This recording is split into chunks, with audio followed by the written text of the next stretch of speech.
para sa katotohanan na yan, sir. Pero kung idadamay yung pamilya dahil sa paglalahad ng katotohanan, parang hindi naman po patas yun. Handa po kong magsakripisyo. Pero kung dadamay yung pamilya ko, hindi po patas yun.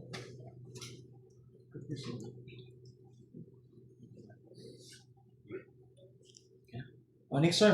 State name din, sagot, sir. Roseberg Topan. Simple lang sir eh. Hindi ko isasakripisyo yung pamilya at saka sarili ko para lang magsabi ng kasinungalingan. Yun lang sir. Next, sir. State name, sir. Bernard Coupe. Yung katotohanan ko ay magsasabi po kami ng totoo. Pero hindi namin siya sakripisyo yung pamilya namin kung hindi ito totoo. Sir. Yulika Diaw, sir. Hindi naman siguro kami pupunta dito, sir, kung hindi naman kami nagsasabi ng totoo. Pamilya namin yung nakaslahay dito, sir.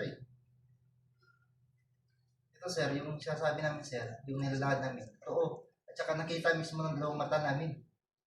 Yun lang, sir. Sir. Idil corpus po, sir. Lahat ng sinasabi po namin, sir, ay katotohanan ko lang. Wala na pong panahon para magsinungaling. Ang buhay po namin, sir, ay palubog na yung araw. Yes, sir. Sir. Cecilio Gardner Jr. po. Yung ano namin, totoo na sinasabi namin. Dating sa pamilya namin, siguro hindi naman kami mag-sacrifice ngayon ito. Ang sasabihin namin na hindi katotohanan, siyempre papahamak din yung pamilya namin. Ano? Okay, so next question, sir. Nung lumabas si Gutisa, sir, sa Senate, sir, nakipag-coordinate ba siya sa inyo or wala? Ini po. Sinong sasagot dyan? Yung bago siya lumabas, September 24, tinawagan niya ako. Niyaya niya ako na sumama sa laban niya. Pero dahil sa kagustuhan ko na hindi makialam at saka yung gusto ko trabaho lang, ayoko ng gulo talaga sir eh. Wala talaga sa isip ko na magkaganito yung sitwasyon namin eh. Tinanggihan ko siya, sabi ko, Tap, hindi pa naman kami binibitawan dito eh sa company, kaya dito na lang muna ako. Pero hindi ko alam sir, ang kwan niya kasi sir, ang pagkakaalam namin, sa custom kasi siya eh. Then niyaya niya ako sabi niya mag-VIP kami kay Senator Marcoleta. Tapos tumanggi ako doon. Then pagka umaga, nalaman ko na lang, nasa BRC siya pumunta pala. Yun sir. Sa affidavit ninyo, nilahad niyo yung ICC operations. Dininay ito ni Trillanes pero nung una dininay din ni Remulla pero ngayon parang binawi niya. Pwede niyo bang ilahad sa amin kung ano yung nangyari at that time? Para malinawan lang kami kung ano talaga ang totoo about it. Kung sino lang po ang nandun. Kung isa sa inyo nandun. Kung wala naman, it's okay. Yung that time na yung sinabi namin na kasama si DOJ at si Trillanes sa meeting, totoo po yun. Nakita po ng Ako po yung driver. Ito naman. mga security yung kasama namin. Na magkasama sana. Doon mismo sa bahay ni Boy.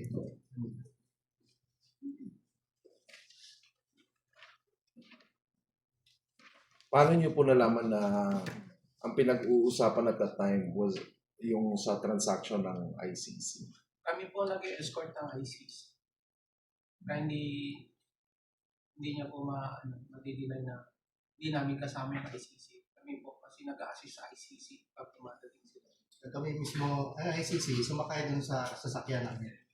Doon mismo na yung dalawang ICC bumaba mismo dun sa bahay. Wala naman sila pupuntahan na iba, kundi nandun na lang kasi yung pinasukan lagi doon din sa bahay ni Boy. Yung bago pagpasok, ang sabi kasi, sa bahay ni Boy. Yung sasabihin doon sa gwardiya. Kaya kami nakapasok doon sa PN. Kaya nyo nalaman na yun yung bahay Yun talaga yung ni bahay. Boy. Kung nag-abot kayo ng pera sa ICC, direkta ninyong inabot sa mga taga-ICC, mga foreigner? Hindi po, sir. Kaninyo po binigay? Ang kuwan po, ang nakikita lang namin, si Mark kasi yung nagbabayad ng kuwan sir accommodation, yung sasakyan, nasa affidavit naman po yung sasakyan na ginamit po eh.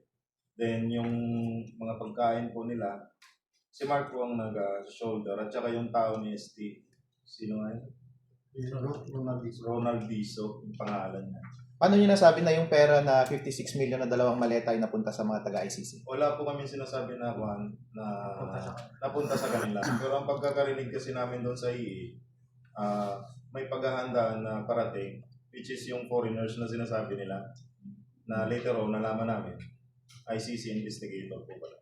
So, kanino dumapo yung dalawang maleta ng 56 million? Ang EA na po ang makakasagot niyan, sir, kasi sila na yung kuwan eh. Kausap to. So, masasabi ninyo na para sa... So, paano ninyo nasabi na para sa ICC efforts yung Narinig dalawang maleta namin. na yan? Narinig ninyo? Ay, napagkuhan namin, sir, kasi pinaghahandaan nila yung kuwan eh. Yung foreigners na kuwan eh, parating eh.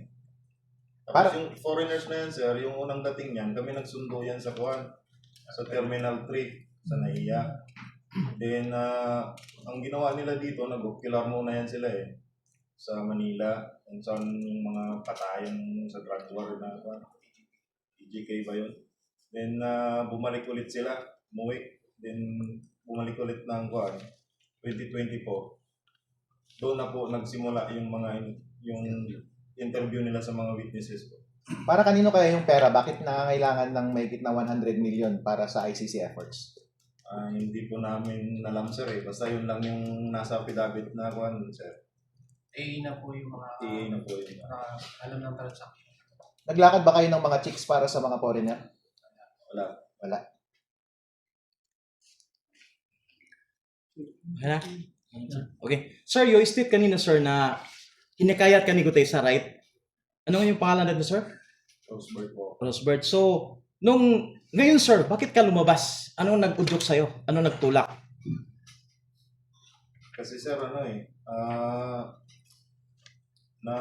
nainis ako doon sa kuwan eh. Totoo lang eh, yung panggigipit nila doon sa kuwan eh. Sa grupo namin doon kay boss eh. Kasi inintak kasi kami, sir. Ngayon, gusto nila kaming ilipat sa agency. Yung mga kasama namin regular eh. Alam naman natin pag agency dito, yung benefits hindi naman maganda talaga yung bigay eh. Kaya tapos may pangkukuhan pa na pagka lumabas kayo, sinabi sa amin pag lumabas kayo, siguraduhin yung babagsak yung gobyerno. Kasi kung hindi, babalikan kayo. Siyempre kami, sir, parang bakit ganun kayo? Magkakasama tayo dito eh. Tapos, gusto nila kami papirmahin ng affidavit na magpapasinungaling doon sa sinasabi ni boss at saka ni Juan eh. Tapos kaya nag-decide po kami na Juan, sabi na po ng totoo. Okay, so, sir, bago kayo lumabas lahat, sir, sinecure nyo na ba yung safety ng mahal sa buhay nyo po? Ini po. Yes po. Okay, question guys. Supportive naman po sila sa ginagawa. Yes po. Good morning, sir. At bago kayo, mula nung lumabas kayo, lahat kayo, may natatanggap na ba kayong pagbabanta sa inyong pamilya? Bago pa lang kami lumabas sir, may mga kuwan na eh. May mga message tawag na sa amin. So, itong laban ninyo na ito, kahit saan kayo makarating, sa Senado man o sa Congress, ano na yun, hindi na mababalik-baliktad, basta tuloy-tuloy na ito. Yes po. Okay, punta po tayo doon sa part ng affidavit ninyo na nag-deliver kayo doon sa COMELEC Chairman, Attorney George Garcia. Pwede niyo po bang bigyan kami ng konti pang detalye aside sa nakasulat sa affidavit. Actually, hindi naman kami nag-deliver. Nag-meeting si Concaldi sa Maidas. Then after ng meeting, nakita namin ng buong team na may tinatransfer dun sa sasakyan ni Sir George. Buong team po yung na security ng boss na Kato. Kasi yung kwan sir, yung sa Maidas, makikita nyo may parking lot doon sa may nakikita namin doon sa na nililipat yung kwan. Kasi kami kalat lang kasi kami sa kwan sir eh. Pag may meeting doon sila, naka-perimeter kami. Kaya nakikita namin na may nililipat. Tsaka may tumutulong din sa isa sa amin na magbuhat sir. Anong dahilan bakit kailangang bigyan ng pera si Chairman George? Yan ang hindi namin alam. Para kaya mandaya sa election? Before election ba to or during election? After? May before then may after. Yung, nabanggit nyo rin yung mga may involved din na pera doon sa tuwing nagkakaroon ng Quadcom na hearings. Can you tell us about it? Totoo po. Kasi tuwing pupunta kami ng Congress, kasama namin yung isang bonit na IS na may dalang pera. Kasama ko din yung mga executive ko papuntang Congress. Yung bigay ninyo na envelope kada hearing yon at kada membro ng Quadcom. Hindi ko na matandaan kung taga-hearing ba or kasi sa dami po ng transaction, hindi na namin maalala yung iba. Sir, yung dinideliveran ninyo ng mga mali-malita, so ma-identify nyo kung sino talaga yung mga dinideliveran ninyo. Ma-identify po. Kasi sinasabi naman po ng kasama namin executive kung kanino po ang dideliver. Gaano po karami yung delivery doon sa kay Martin Romualdez, dating Speaker Martin Romualdez? Marami po. Isa. Gaano kadalas? Pwede nyo ikwento yung mga circumstances nyo? Yung sa time ko po, yung 2022, sa isang linggo, sir, minsan abot yung may 3 beses i-deliver po sa bar, sa 42 McKinley Road po. Saan nanggagaling yung pera? Sa bangko ba? Yung mostly nagagaling, sir, iba-ibang tao yung nag-deliver doon sa Baliberde, sir, sa bahay ni Boss Saligo. Saan galing itong mga tao na to? Bangko o government agency? May bangko, may May bangko, may government. Ano din sir. Anong government agency kaya galing itong mga tao na to? Hindi na namin kasi. Nasa affidavit na ako, sir. Tulad nung example ni Juan sir, Top Orly, na may nag-deliver na congressman doon sa Baliberde. Ganun po ang nangyayari po. Naghahatid sila doon, kinakonsolidate doon, lipat sa Horizon. Then sa Horizon, manggagaling sir, may hahatiran na naman po na Oh, so ibig sabihin manggagaling sa congressman tapos ibibigay rin sa congressman. Parang pyramid scheme ah. hindi namin alam sir eh. Ano to, ma-kickback kaya ng congressman to tapos kailangan nilang pagremita sa kanilang big boss. May isang facilitator ba? Parang ganun.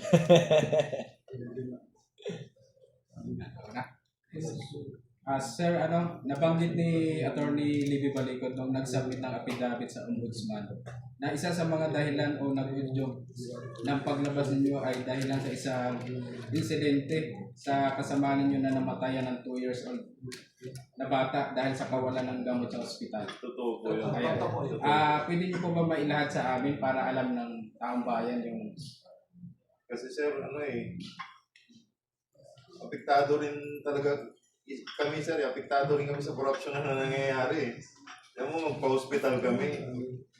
Yung asawa ko nanganak, 200 plus yung bill, tapos yung makaltas lang, 24 sa PhilHealth. Parang napaka-unfair naman po ng buwan. Tapos monthly kami, nagbabayad kami ng buwan. PhilHealth, parang kuha na rin namin apektado tayo lahat sa corruption na nangyayari. Sir, Everson, sino yun? Sige, sige. Sir, ever since sir na nag-deliver kayo ng mali-malita, unang deliver nyo, hindi ba kayo nagduda? Hindi kami Sir, kasi nagduda, sir. mayaman to si boss namin, sir, si Boss Saldi po. Grabe po yaman na. Wala malang question sa sarili nyo na, saan ka galang pera na to? Oo. Kung sir, yung trabaho lang kami sir hindi kami nagtatanong ng yan. So ganun ang mindset ng mga Marines. Kung trabaho-trabaho lang, walang pakialam mang business ng iba. Until na parang nakonsensya kayo, ito na. Inalabas nyo na ang katotohanan, parang something like that. Nung lumabas sir, na kuha namin, na doon pala galing yung mga pera na deliver na natin. So ngayon sir, paglabas ninyo, gusto ninyong matulukan na itong corruption na ito. So saan ahensya ng gobyerno may tiwala kayo na makarating to? Sa Senado or sa Congress na may imbestigahan to? Kahit saan, sir, kung saan makatulong. Para matapos na yung mga... Basta wala kayong pinipili. Yes, sir. Kasi sa kabila, taumbayan lang ang pinagkakatiwalaan nila.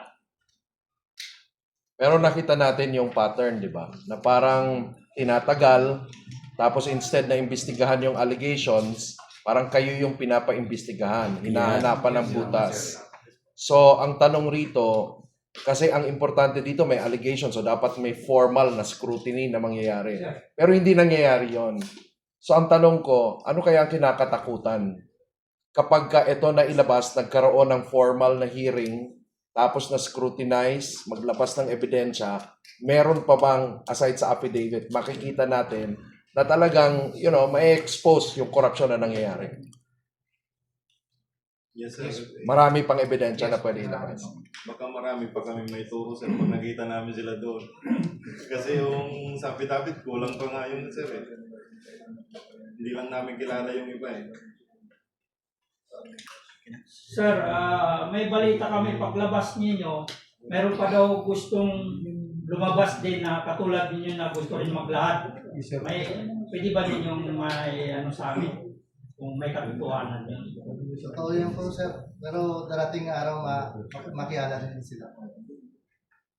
Okay. Sir, as we all know, sir, si Senator Lacson, Blue Ribbon Chairman. Then, it's turned out na meron siyang pahayag to discredit the 18 Marines. Ano po yung masasabi niyo po? Ini po sa inyo. Hindi naman po nadapa kami nung una, hindi na po kami babang. Katulad ng sabi ko po, ang buhay namin ay palubog na yung araw. Kung mayroon ng tamang pagkakataon para maglahad kami ng katotohanan, ito na siguro.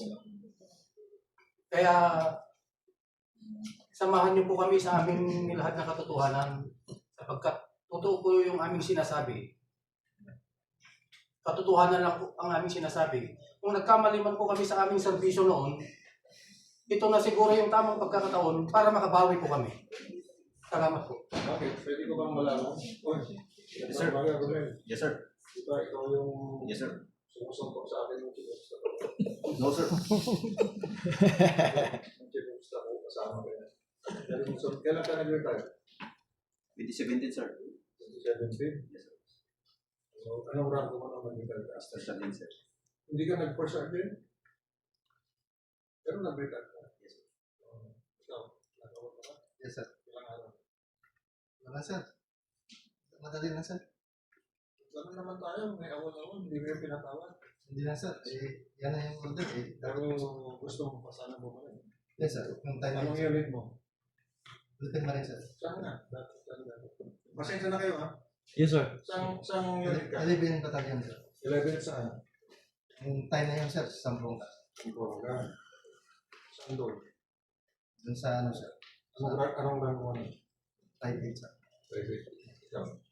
Yung BLT na yun. Saan? Tawi-tawi sir. Saan doon? Ay, anong rank mo na? Private sir. Anong klase mo? Deserter sir. Circle ka mo. Deserter sir, 90 sir. Anong rank mo na? 8 battalion, sir. Saan? Sa Umarsulo, sir. Sulod. Ay, sir. Sulo. Anong rank mo na? Private, sir. Anong oras ka na? Anong year? Ano yun, sir? 21? Nabago lahat daw. 2001 sir. Classmate pa kayo? Hindi sir. Sarge. Binlad ko sa MBT7 sa Palimbang. Limbang. Yes, sir. Ano naman sa Corporal, sir. anong kaso? Administrative. Amen. Ubi. Waban, sir. Uban. MBLT po, sir, sa Cotabato. Cotabato City. Kita pa tayo doon. Hindi, sir, eh. Pagsamuan pa ako dito. Ito, ano, siyang sumusuntok sa akin ng tulis. Pag nagkamali ako, siyang sumusuntok sa akin. Ito nga, sir. Kasi, kalimot. Ako kakalimutan ko yung pagkaon niya, pero yung pagsabi niya, totoo. Nakababi kayo. Isa, talagang Marines pa rin kayo. Yung maniwala na tinatakboy kayo. Yes, sir. Please, sir.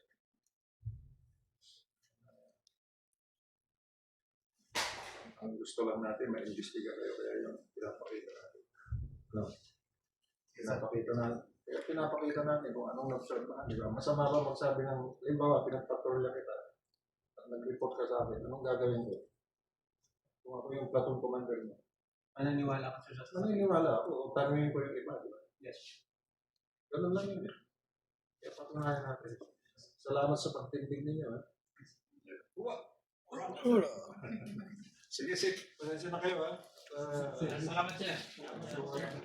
Anong, ano ka? Vlogger po, sir. Lager kayo lahat?